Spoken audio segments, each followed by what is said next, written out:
know who we are. You know who we are.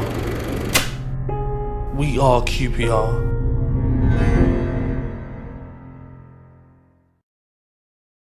This video will look back at the 1969-70 season, as QPR looked to bounce back from an awful season and win promotion back to the top flight. Now, the less said about the previous season, the better, really, but this was a new start for Rangers and a chance to put that behind them and try and win promotion again. The squad was still a decent one, and manager Les Allen added to the squad, bringing in striker Clive Clark from West Brom. Now, Clark had a spell at QPR in the late 1950s and enjoyed a great career at West Brom, winning the FA Cup, and he scored 2 goals against QPR in the 1967 League Cup final, although he only had a runners-up medal to show for those efforts. The big signing was Terry Venables, who joined QPR from Tottenham. Venables had made his name as a player at Chelsea, where he spent several years and won England caps as a star midfield player. He moved to Spurs, where he won the FA Cup against his former side, but he was never really accepted at Tottenham and was happy to drop down a division and get more regular football and be somewhere that he was loved. Les Allen said that he was the missing link for QPR, whilst Terry himself saw it as a real opportunity. QPR had a lot of young players themselves, a team that was coming through, and I felt, well, I may have to go down a division to find a little bit out about myself. And I went there, and I struck up a great relationship with the players immediately, and a good friendship with Rodney Marsh. We were very competitive. We were always trying to get one over on each other, which was good on and off the field. Rodney Marsh was captain at the time and delighted to see Venables join. I thought he was a terrific player, Terry. And I think he'd be the first to admit that when he went to Spurs, he had a bad time. For whatever reasons, he didn't perform anywhere near as he did at Chelsea, or I thought he could. And Jim Gregory agreed, and he saw that, and we signed Terry Venables. And from the first day that he came here, I think he was the component that the team needed. And as I say, within a year, he'd taken over the captaincy from me, and QPR were a very, very exciting, great footballing team in those days, yeah. In pre-season, QPR faced Scottish giants Glasgow Rangers at Loftus Road in a pre-season game. Over 16,000 fans were in attendance for a memorable afternoon, as Venables got his first goal, whilst Ian Morgan and Barry Bridges also got on the score sheet in an entertaining 3-3 draw. The match, though, was probably best remembered for Rodney Marsh reacting to being stamped on. Rodney told the story to the Loftcast in 2019. I was ashamed of myself. Remember the game. They had a fullback, Glasgow Rangers had a fullback called Kai Johansson, who'd been kicking me all day, and in a friendly, and the ball came out to me on the sideline, and he came through me and kicked me onto the running track, like 2-footed tackle. And as he rolled over, he stamped on me. So I punched him in the face. And everybody ran on it. Well, you've seen it documented, it's in the papers and all that. And I wasn't. The boys will tell you, I was not a violent player. I'm not a violent person. You know, I'm a lover. And they all ran on the field, and everybody's trying to pull me off. This guy who's laying with his nose like this. And as they're holding me back, my shirt, you've probably seen this in the papers. As they're holding me back, the centre half comes running up to me. This great big Scots bloke. He come running over to me. His name was Jock Watson. He's come running over, and there's all snot coming out of his nose and his steam out of his ears. And he got within about a foot of me, and I went bang. And his nose went all over the room as well. And I got sent off. I got a £1,000 fine from QPR. I got a £1,000 fine from the Football Association. QPR Secretary Ron Phillips told the West London Gazette, "We cannot allow retaliation by our players, but one has to sympathise with Rodney Marsh. His legs were very badly scarred as a result of the tackle, which led to the incident." The opening day of the season saw QPR take on Hull City at Loftus Road. Terry Venables made his league debut in midfield, whilst other new signing Clive Clark started up front. It was a terrific start to the season, with Clive Clark opening his account in a 3-0 win for Rangers. Frank Clark and substitute Mick Lynch got the other goals to see us end the first day of the season top of the league. It was a strong start to the season, and after a draw at Preston, Barry Bridges scored the only goal as we beat Watford 1-0. Millwall were the next opponents at Loftus Road and took part in a thrilling match. Rangers' attacking side were among the goals again, with Barry Bridges scoring twice and Dave Clement scoring his first goal for QPR in a 3-2 win to put us back to the top of the table. It was great to watch, and it was Blackpool next at Loftus Road who just couldn't live with Rangers. Another double for Barry Bridges and a first goal for Terry Venables helped us to a win, but not wanting to be left out, Rodney Marsh owned his account for the season and took home the match ball, scoring a hat-trick in a 6-1 win. A great start to the season for Les Allen's team, although we did end August with a first defeat of the season at Birmingham City. Still, we went into September 5th in the table, 4 wins from the first 6 matches. Barry Bridges led the way as top goal scorer with 5 goals in his first 7 games. There was so much to be excited about as our League Cup campaign began, and Bridges was on target again in a 2-2 draw. Bridges made it 7 for the season against Huddersfield as we got another win, 4-2 this time. Venables, Marsh and Ian Morgan also got the goals. Now both of Venables' goals so far have been penalties, and he made it 3 penalties out of 3 in the League Cup replay against Mansfield. Marsh, Clement and Frank Clark helped ensure safe passage to the next round in a 4-0 win. Those wins just kept coming as our great start of the season continued. A trip down the coast to Portsmouth saw Jerry Francis score his first goal for QPR on a day when goalkeeper Mike Kelly was stretchered off. Defender Ian Watson winning goal and looked good as our emergency goalkeeper.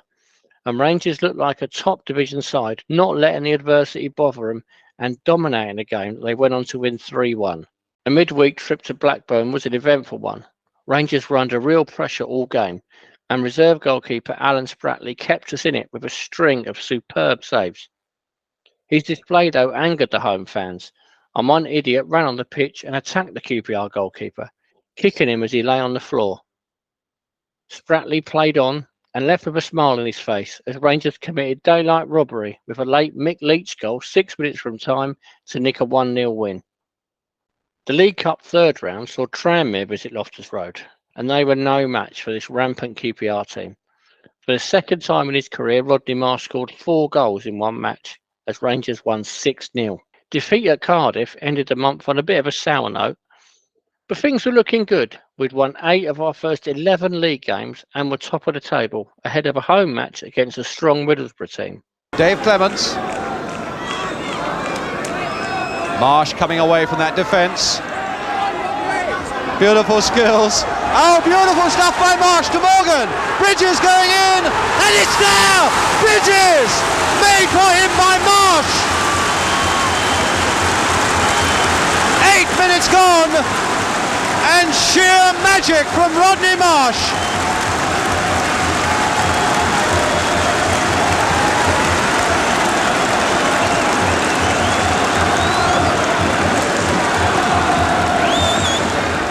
And a throw to Middlesbrough.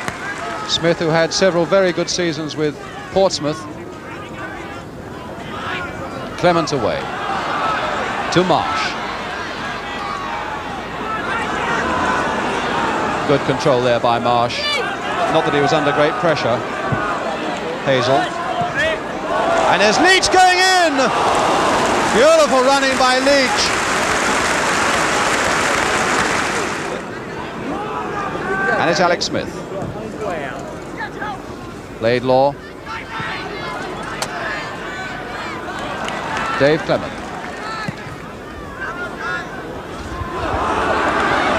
And Bill Gates, I think, probably will be equal to this one. No, he's not. Clark has got a great chance here. There it is, number 2. Mistake by Gates.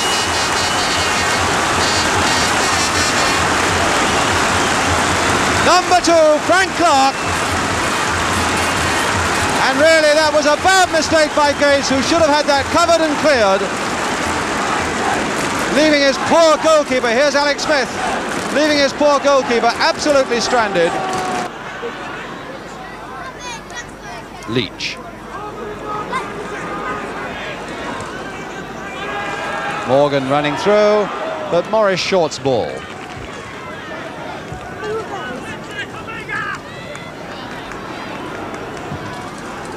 Smith, a poor one, straight to Clements. Now Clark. Clement continuing his run. Dave Clement right through. And number 3 by Clement.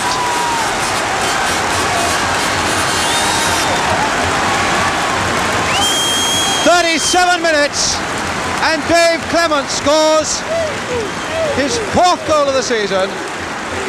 And Queen's Park Rangers now 3 into the lead. Corner then for Queen's Park Rangers. Venables again with it.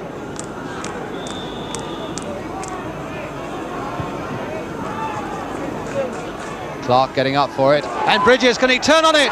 He does! Barry Bridges! A goal out of nothing. And the 4th now for Queen's Park Rangers. 4-0 with just under 20 minutes to go. Another win then, and promotion looked on the cards. As we always know though with QPR, we're never that far away from a crisis, and October was not a good month for Rangers. We went 4 games without a win in the league, losing at Norwich and Carlisle, but we're back in form in the League Cup, beating Wolves 3-1. That set up a trip to Main Road to face FA Cup holders Manchester City in the 5th round, and Rangers were no match for their top flight opponents. Corner to Manchester City. Doyle's going up for it.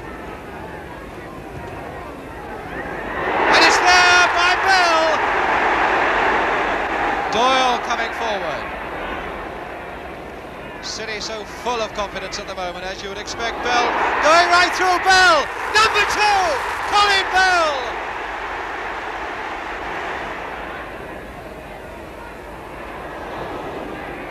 And now this may come through to Francis Lee. Still Lee! And number 7, Summerby! And Joe Mercer looks as though he's 3 down rather than 3 up, but he must inside feel very pleased indeed with the way the City are playing. So as October ended, Rangers sat 3rd in the table, just outside the automatic promotion places, and despite a poor run, we were well in contention for those promotion places. Barry Bridges was top goal scorer with 12 goals, just ahead of Rodney Marsh with 9 and Frank Clark with 8. November started with a draw for QPR away at Aston Villa. Rodney Marsh gave Rangers the lead before Villa equalised in the second half. It was Sheffield United next, with a young Tony Curry facing the club he would later go on to play for, and the TV cameras were there to see another QPR win. Yes! Bridges!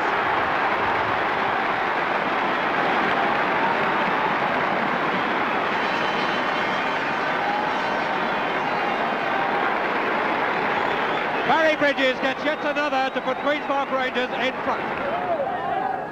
Curry. Barlow. Oh yes, a real chance. Woodward, the equaliser.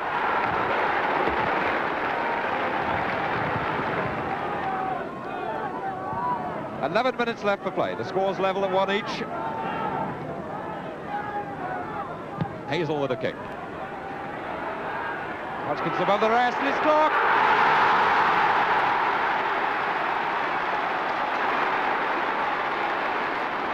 Just a few days later, a 2-1 win at home to Watford sent us back into the promotion places, thanks to goals from Frank Clark and Tony Hazel. But that proved to be short-lived, as defeat at Bristol City, followed by a draw with Leicester, saw us drop down to 3rd place. We ended November with an incredible game up at Bolton. Now, it's not often you score 4 goals away from home and still lose, but that's what this QPR side did. Mick Leach, Barry Bridges, Dave Clement and Rodney Marsh all got on the score sheet for Rangers, but Bolton scored 6 to win 6-4, and Rangers dropped down to 5th place. The result wasn't the only disappointment, as the 3rd booking of the season for Rodney Marsh saw him face the FA, and he was banned for the next 4 matches. Rangers then lost at home to Oxford before a home match against Portsmouth. A Boxing Day defeat at Millwall followed before we ended the year with a home game against Birmingham City. Clark and Sluanik are going to have a lot more tussles, and this is Clark out to Bridges. Bad mistake in that Birmingham defence. Venables not quite lacking having the pace to beat Beard. Oh, and a bad one by Beard. Bridges. Clark. Clark gets the first shot of the game in.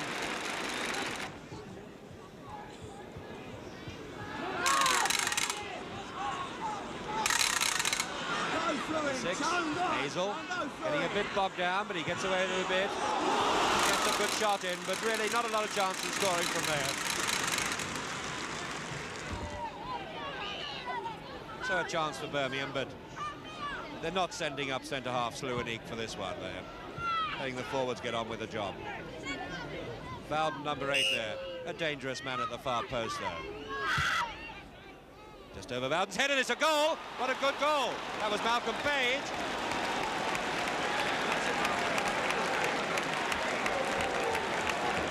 There he is. Number 4, Malcolm Page, putting Birmingham 1 goal up after 18.5 minutes. Hazel not quite in touch with his passes yet today. Good one for Ferguson.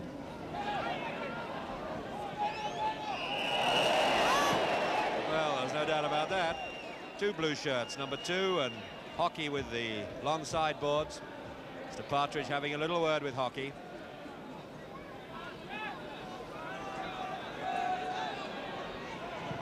Up to the penalty spot. Sluanik beaten in the air, and it's Bowden back there helping out. Ferguson.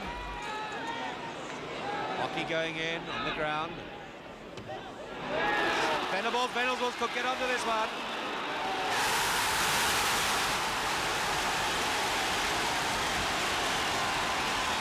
Barry.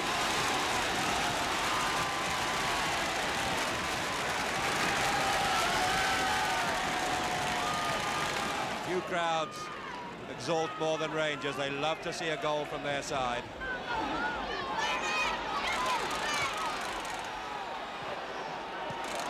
Number 10, Ferguson. Hockey. Vincent a little bit slow there, and Rangers pick it up again.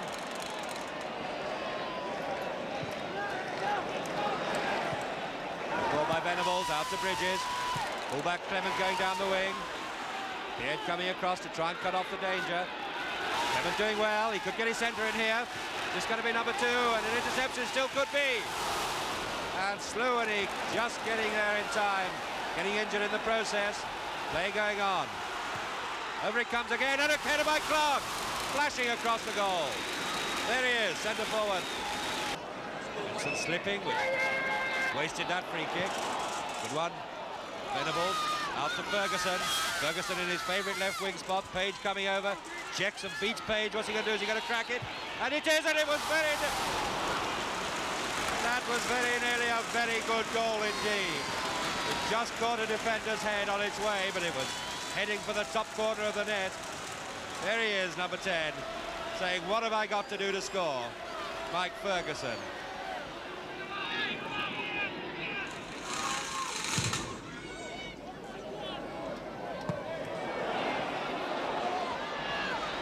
Francis going on his own, and what a good shot and good save, and that's it! By goal! By goal!